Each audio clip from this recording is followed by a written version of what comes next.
Right. Morning, everybody. I'd like to introduce Udo, who will be speaking to us today about adding team-based ORAs to your courses, and I'll hand it over. Thank you, Zach. Yeah, I'm Udo Ouwerkerk. I'm working at the Delft University of Technology, also called as and known as TU Delft. What I'm today going to talk about is indeed ORAs, but also not only about ORAs, what it is, how you can use it in your courses, but also totally like, okay, a new feature. How can you do teamwork in it? And what is its limitations? And what you need to think about when you want to apply it to your course. Yeah, when I introduce myself, it will be a hands-on workshop. So it will not be listening, relaxing. It is really like that you're going to do something. So today we're going to use edX Edge for that purpose.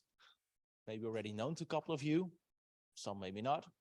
If you don't have an account, please use in step 1 the URL over there and create your edX Edge account. If you already have an account, no problem. Then you immediately can go to step 2, and then you can enroll in the demo course. When you're in the course, please don't do anything else yet. You will get further instructions.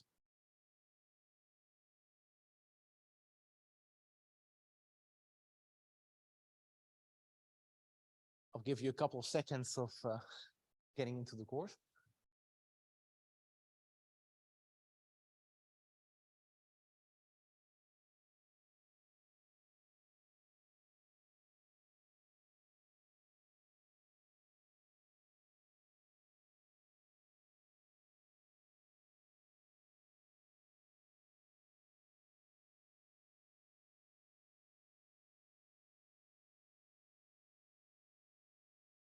Also, one remark, at a certain moment, you will get staff access to the course, but that will only be temporary. At the end of the week, the staff access will be removed again.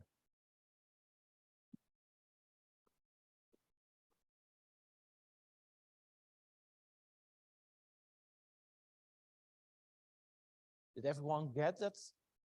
The URLs? Okay.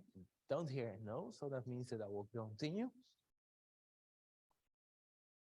What I will be addressing during this workshop. I will start with a quick glance of ORA, an overview of like, okay, what is it? What kind of tools do you have available within ORA? And also how can you use it within Teams? Then we really are going to show you like what it is of building an ORA in combination with teamwork. And for the ones that are new to open response assessment, don't worry. I'll also explain what an ORA is, how you can build an ORA. Then you're really going to be a learner. Meaning get your hands dirty, go in there and experience this, what it is, how it feels like to be a student in a course and hand in something as a team. Next step will then be that you're going to set up an assignment yourself. That you're really going to build an ORA in combination with teamwork, or if you're only interested in ORA itself, then you can also choose that part. The last part is become an instructor. That you're going to be reviewing the assignment as an instructor. So where can you find it? How does it look like when you're reviewing something that's your team has submitted?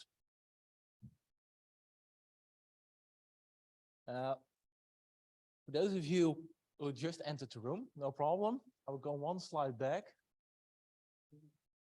Make a note of the top URL. If you don't have an edX Edge account, make sure that with the first one, with the short URL, that you create an edX Edge account. Or just like if you can take a quick picture of this slide.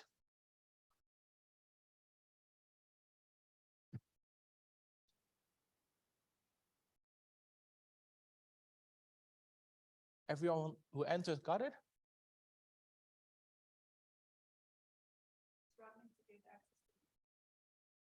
Okay.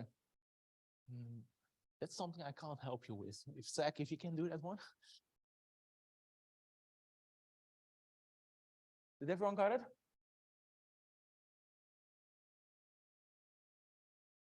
The second URL will be later on in the course as well, so no problem. Okay, what is ORA?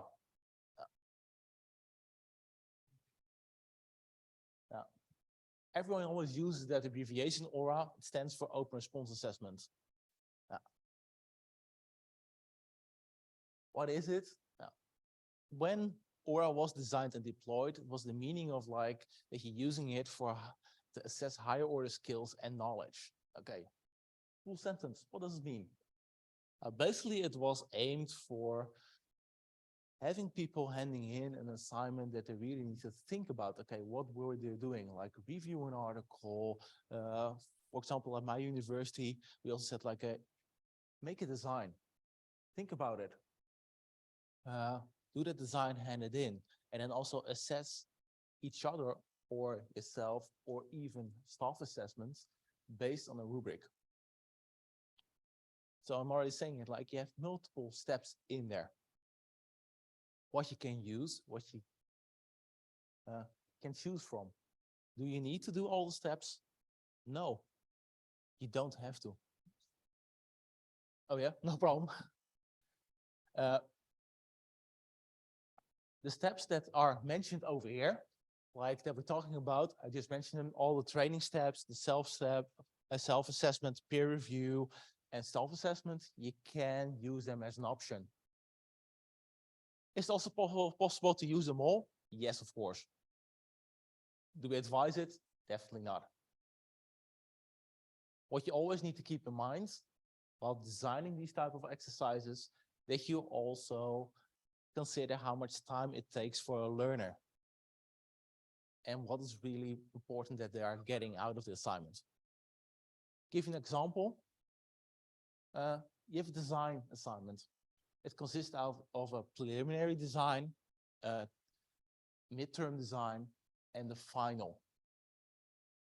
You can do all of them, self-assessment, peer review, and annoy the hell out of your learners. They will get annoyed. I'm not lying on that part. But also, what is the more important part in there? With the preliminary design, they need to start thinking about what am I designing and also reflecting on their own work. So I'm already giving away what is the best step in there, self-assessment. The midterm is that they're also going to look at like, okay, what have others done? Can I learn from them? And also can I get valuable feedback from my fellow learners? So at that moment, you can hit them with peer assessment. And then with the final design, you can say, okay, this is something where I want to step in as a staff member. Then to really look at like, okay, did they do something correct? Can I assess them upon the rubric that I have built and then give them the grade? So think about which step you need and when. And indeed, rubrics are used to grade on a scale. Not only large numbers, but you can also think about on a scale like you value them at 1 to 5, for example. Now, on the right, you see how ORA looks like for a learner. And here, or today as well, is like something new. We also have a team combination with it. Then a file upload is required. And the catch on this one is it is staff assessment only. So indeed, think about on what scale you want to use it. Because the scale, like if you're talking about a MOOC, okay, back in the day, we're talking about 40, 60, 100, 200,000 learners. Luckily enough, nowadays, we're not talking about those numbers. We're talking about, if we're lucky, 5,000, 6,000 participants, and then ID verified, because these are like all in the assessments that are available for ID verified learners. A rough estimate, 500. But still, can you imagine what you're doing when you ask an instructor to assess 500 assignments? I don't dare to ask them. Really, I don't. Because I know that we'll be kicked out of the office. And at that moment, with teamwork, then you can say, okay, I can use it differently. split them up in groups, because at that moment when you say I have a group of 10 learners, then you lower it by 10. And if you then even use in combination with cohorts and make the content available in different ways, then you can lower the numbers even further. So then you're playing with mechanisms inside OpenEdX to make it possible for staff members to even use it on larger numbers.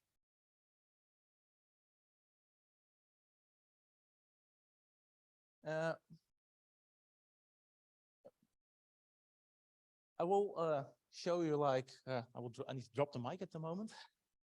I will show you how it looks like inside OpenEdX. And also, even though I hold this demo course, please feel free to use the URL again.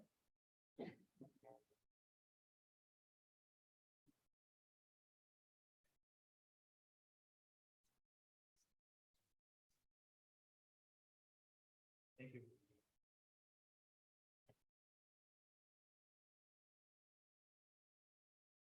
Me just curious. Who's the first time that they see video? You. Happy on that one.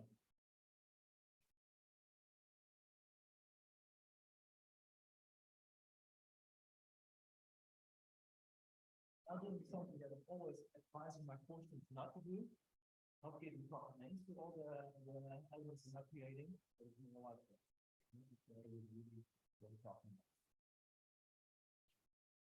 I clicked here on ORA. Those you need here to keep the user open points is in the ORA. We have here a couple of options available to make your life easy. You can click one of them and you get the preferred settings. Today, because I'm focusing on team-based ORAs, I'm using the status setting only. But does it matter which one you choose? No. If I'm now going to click on status setting, and then I later on decide I made an error, it needs to be peer reviewed, can I switch the settings to get again? That's one of the beautiful things about OpenEdX, it's flexible. One of them, you get over here, get the open source setting. You always start these type of assignments with a problem. The problem is going to explain the learning what they have been, what are the requirements, and also you can do for the problem. So it's bit of assignments similar to the question. One of the elements to people use ORA, your rubric is to use assess, it's better to all classes at the same time. So you can't make it split in the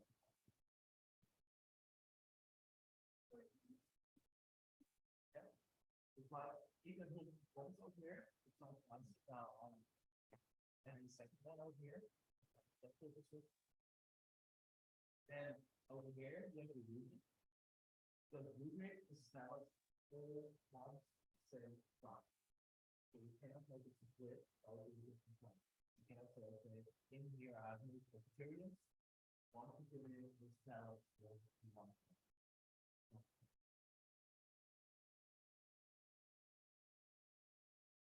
A rubric, it consists out of one or multiple criterions. Please be aware of this item offline. Don't do it in here. There is a reason why I'm saying it. I'm going to show it to you again.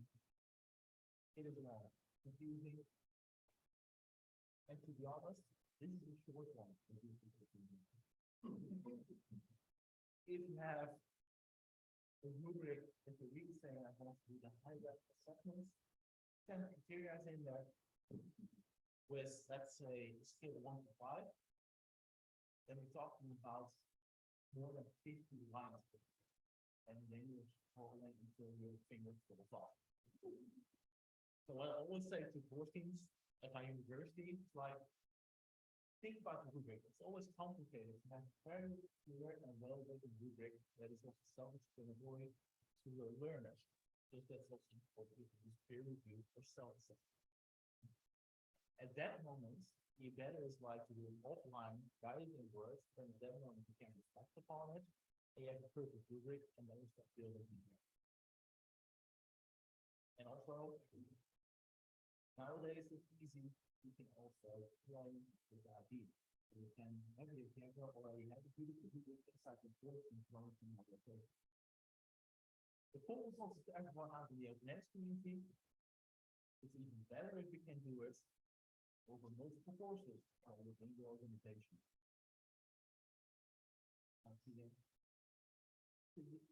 Big question. One catch in this part.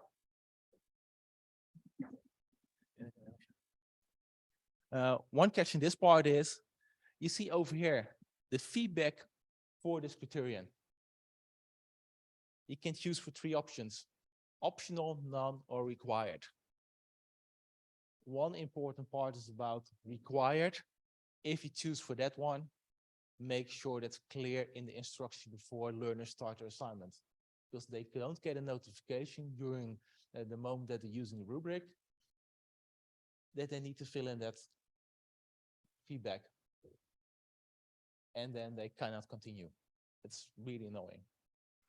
And to be honest, if you do a staff assessment and you forget about it as a staff member that you put this one on required, then you cannot continue as well. Schedule for everyone we're done with open response assessment, response start date and due date. So when they can start the assignment and when they need to hand it in. Always be aware, times are in UTC. Here you see the different assessment steps where you can choose from. Today I'm only focusing on the staff assessments. And then we go in the part where we are really going to focus on how you connect with the team. At the moment, I will briefly go through those, like text response in case of teamwork is required. Oh, sorry, it's not required, it's optional. I always like to use the more advanced editor. The file response in this case are required. We want to allow them to handle multiple files. Yes, indeed, with teamwork, you can allow them to handle multiple files by multiple persons. I will leave the file upload types at the moment to the default one, PDF and image files. And then we go over here, the Teams feature. Switch it to true. What you see happening over here is then at that moment, top responses are disabled. Cannot be used anymore.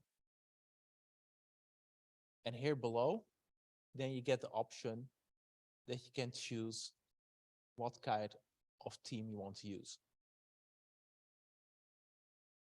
And the last step is like that you can show the rubric during their response. And probably you're now questioning like, okay, great. I just selected a team. Where is the team coming from? That is indeed a separate feature in here. In comparison to what the manual says, so don't follow the manual on this one. You can do it, but it's like, I'm now going to show you a step that's easier. You can go to pages and resources. Then over here, you see the Teams functionality. Yeah, for me, it's already enabled because I already prepared it for today. When you click on that gear icon, you can see that you can configure teams. You can say what for all your teams, what the team size is. So in this case, I said it's 5. And then you can add 1 or multiple groups.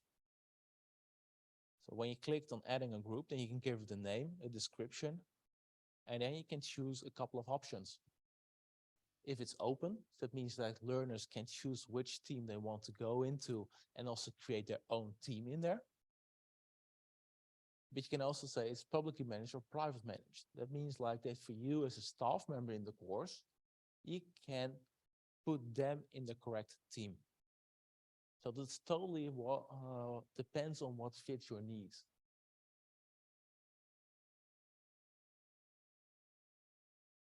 And also if you said like, okay, at the top part, I decided on having a team size of 5, and later on you say, yeah, but in this case, for this assignment, I only want to have a team size of 2. You can overrule the setting per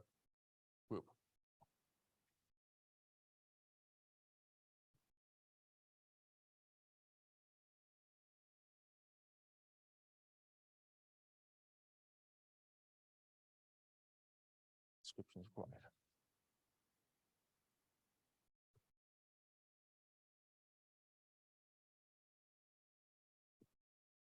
Now I've added another team. So what you see now is when I go back to the outline, to the assignment that I've created, if I now say I want to use a different team, that's possible. Because now at the moment, my test 2 is also appearing.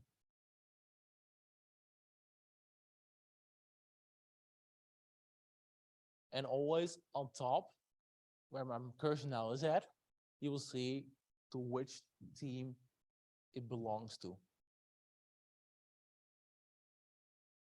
Any questions until this point, until now?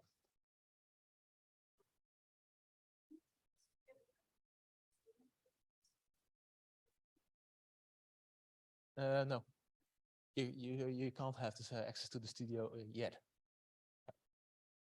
But this is later on that you're going to experience it yourself, like how to build it. But first you're going to do it as a learner. So it's correct.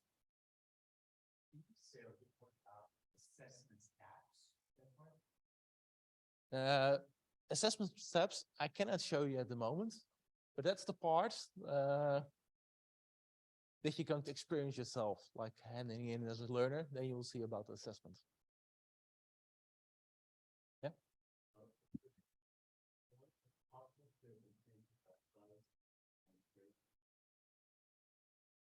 Yep.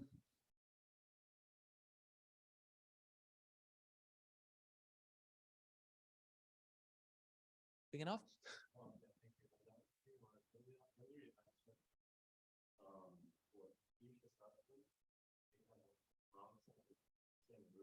Yep.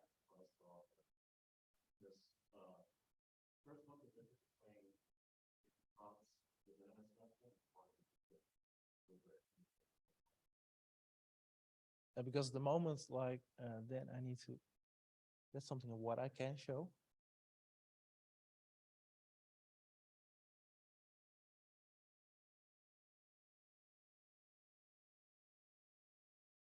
Because what you now see appearing up here, this is the default example. What is an open edX? This is the first prompt. This is the second one. So that means that you give the opportunity to learners to respond also in multiple locations to the different prompts. So basically you're dividing your question in different sub-questions. So for example, I'm now saying like, okay, you need to program a certain assignment, and that consists out of like, first you need to use an if statement, and later on you need to use a for loop. So then you can split it. The first day you're going to show the example of the if statement. The second time is like with the for loop.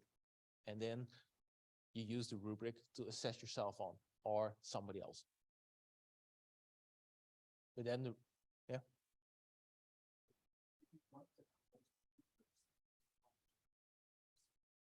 Yeah.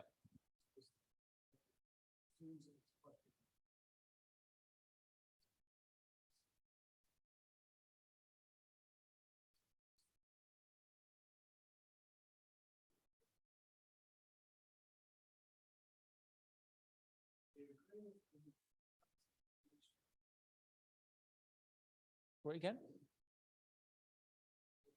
Yeah.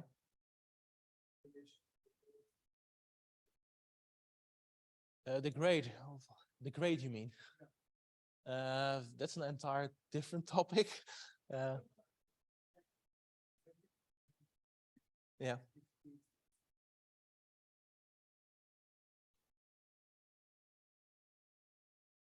It is more in the rubric itself, you say like the people earn points, and the points will be calculated to an average. And that's basically on the entire subsection, it will be converted to a percentage. And that depends on how you set up your grade book, if it will be directly a weight on your final grade, or if it's like or still build up upon different assignment types. Because you can have an assignment type that consists out of multiple subsections. And at that moment, you have an equal weight on all of them. So it totally depends on how you design it. Want to have more on that one, please contact me outside of this workshop, because I'm going to fill up the time entirely on that part.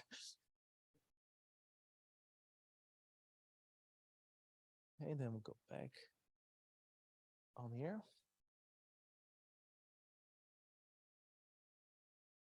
Because now things like, I'm already done talking a little bit, but now it's for you the time to experience as a learner. So it's indeed go into the course, come up with your team, 2 team members.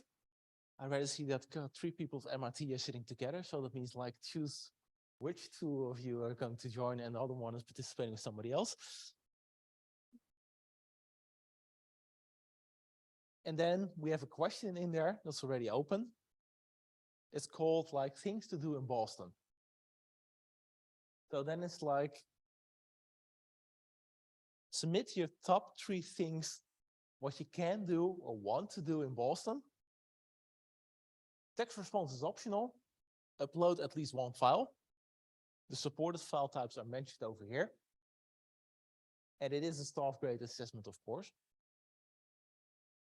And what is also mentioned over there, the location, the rubric.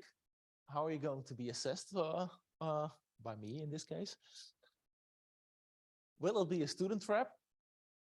Then we're talking about like going to McDonald's, for example. If it's a location where local people would not go, but tourists will, Faneuil Hall, for example. And then we were really like, okay, it's something that you cannot find in the guides. An example, Bova's Bakery.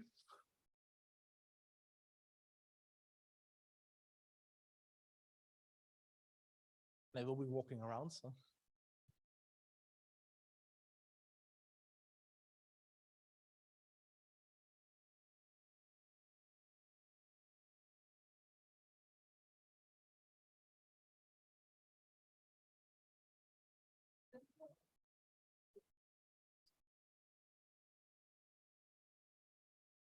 I forgot to mention one step. It is now about creating also your own team. And that's something that I need to show you.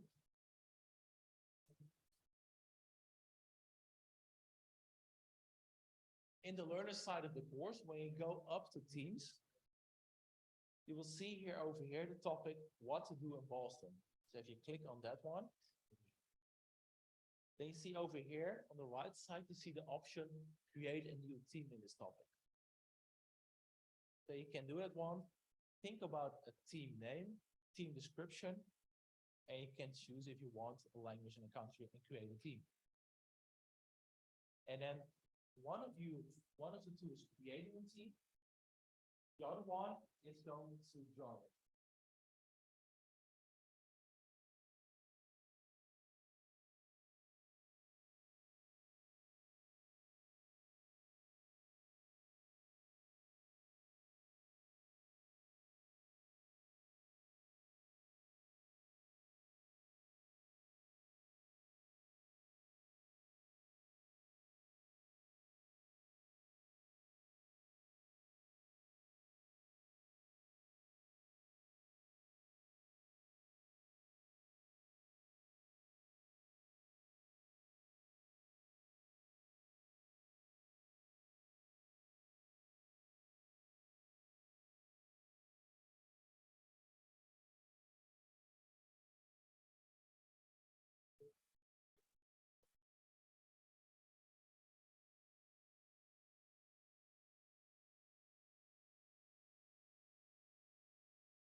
have any use of the couple of files inside? They're here.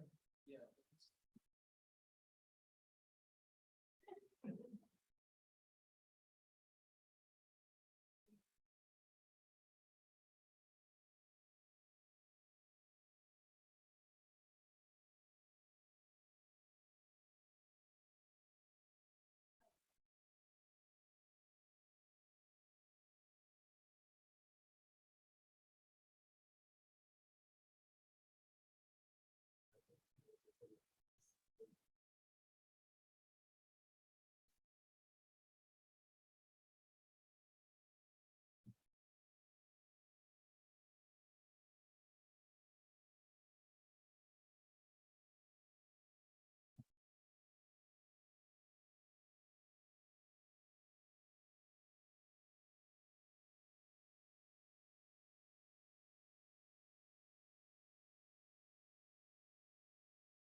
Sorry to tell you, it's always fun with live demos. We had a bug.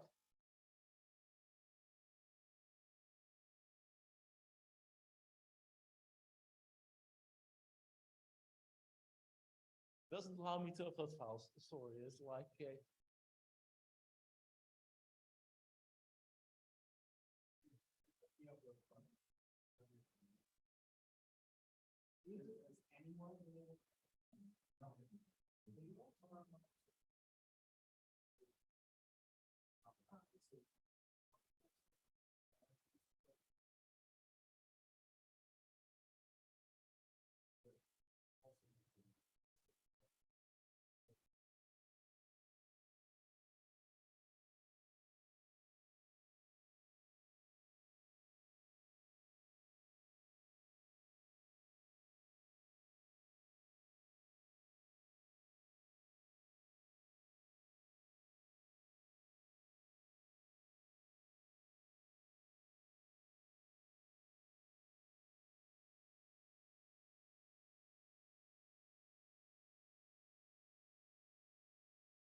then we do it differently.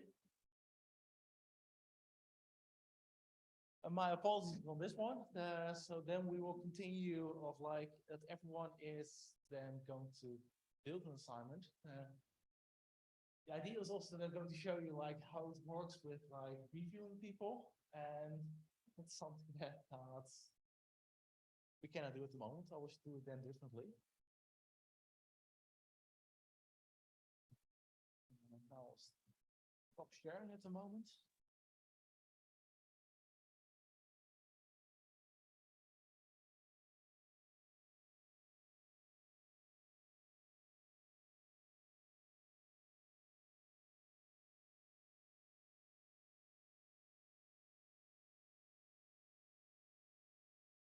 What I will be going to ask you is like that you then, I will come to give you staff access to the environment. So you give me 5 minutes for that one.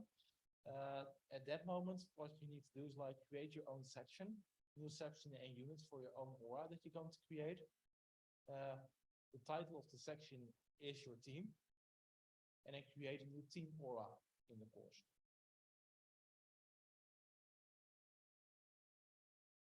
And also use the existing team set.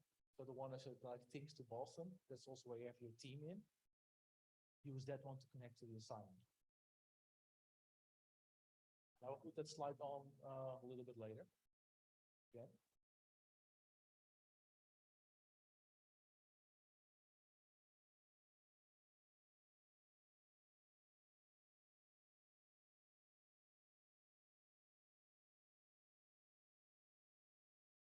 And then we're going to show all of your profile information.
person that has an account with the username ORA, please check that you also activated your account, because I get a notification that your account isn't active.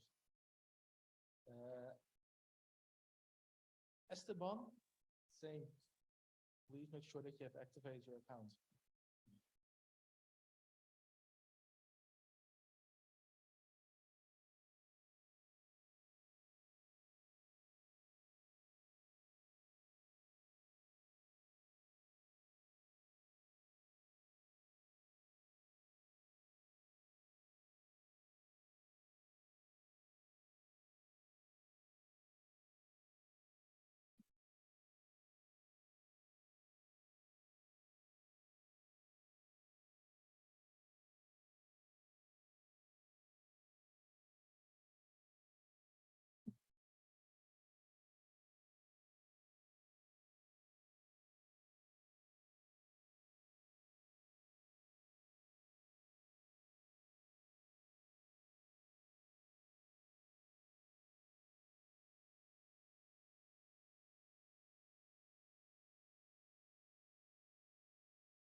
Okay, all of you now have who had an active account, because I saw 3 accounts that were not active. So if you don't have studio access at the moment, please make sure that you activated your account and let me know, because then we'll give you access as well. Now at the moment when you refresh your screen, this one should pop up, the instructor tab panel. And also view course in studio.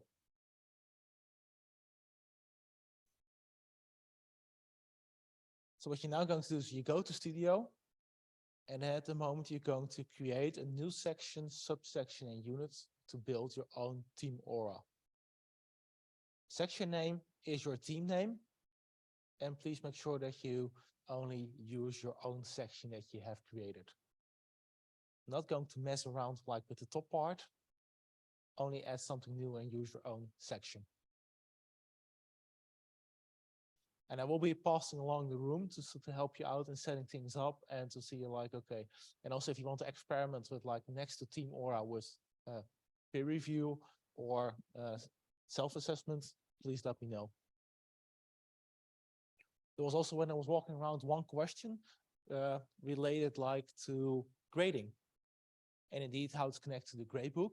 But also next to that one is like when you grade a team-based aura, all participants will get the same grade. So you give as a staff member, you assess the assignments and all team members get exactly the same grade. There's no deviation possible on that part. So please go ahead.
Well, this would be really small.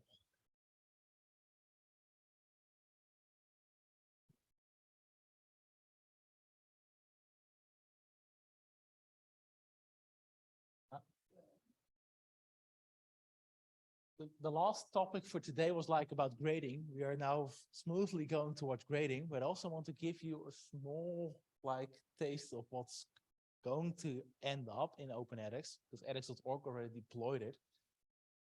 The new grading experience for ORAs.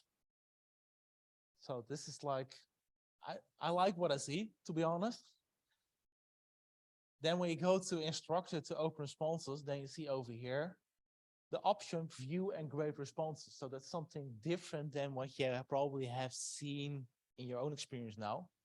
So you can click on that one and then you get a different overview. Then you get an overview of all the available assignments in the system. And if it's ungraded, already graded, but then you can also say, okay, I now want to grade this response. So it's like I view the selected response. This is a test one, but I can also see over here, start grading. Then I get a very good overview of the rubric. Then I can say, okay, this one's like, I think of like what I did was a poor response. And they can also see over here, add comments are optional. And then I can submit my grade.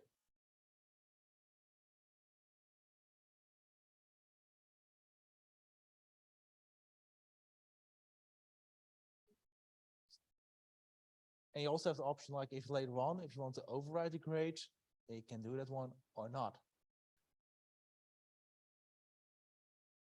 And now when I go back, I indeed see like, okay, the grading status is grading completed. And when I go back over here, then you see nothing is in here anymore. Total responses was 1. Final grade received is 1. So this is something, to be honest, what can make your life easier if you do staff grade assessments.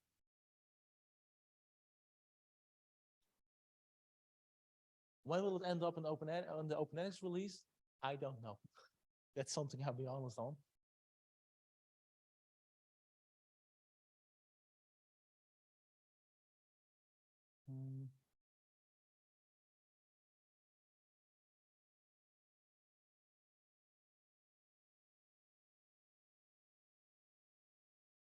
So indeed, we're now currently already in this tab, reviewing submissions. So you can review.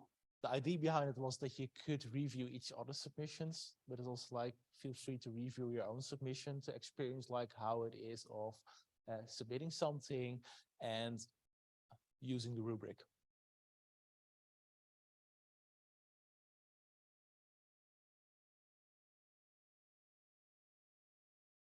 One thing I very briefly stepped over, I see I have 1 minute left, so I can still mention it. In the beginning, I told you there was also a step called learner training step. I'm going to say something that is completely different than what you will hear from edX or please don't use the training step inside ORA. Know that it exists, never select it, make sure that you have a separate assignment at the beginning of your course.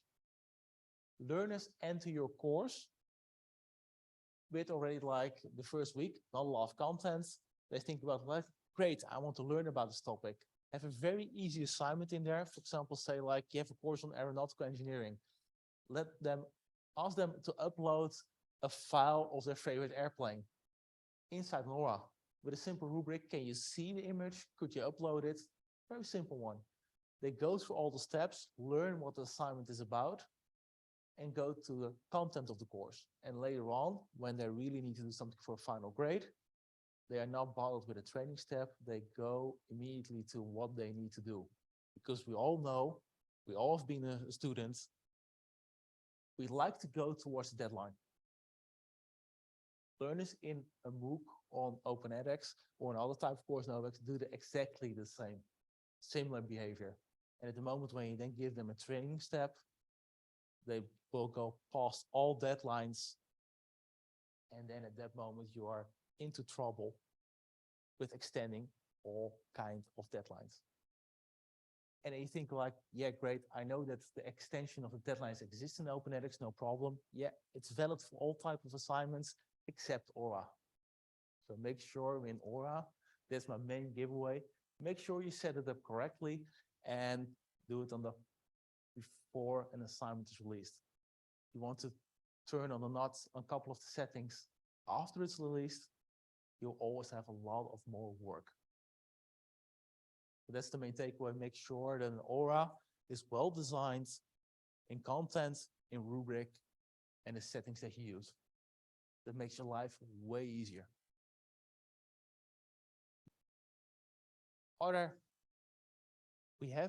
We go a little bit over time, but there are still some questions. You can ask them. Okay.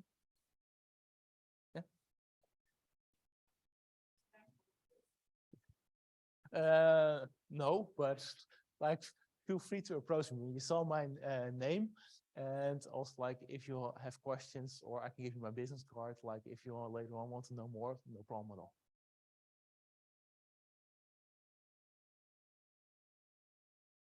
I would say thank you for your attention. And if later on during the week you come up with questions, feel always free to approach me, and I'm gladly to answer that.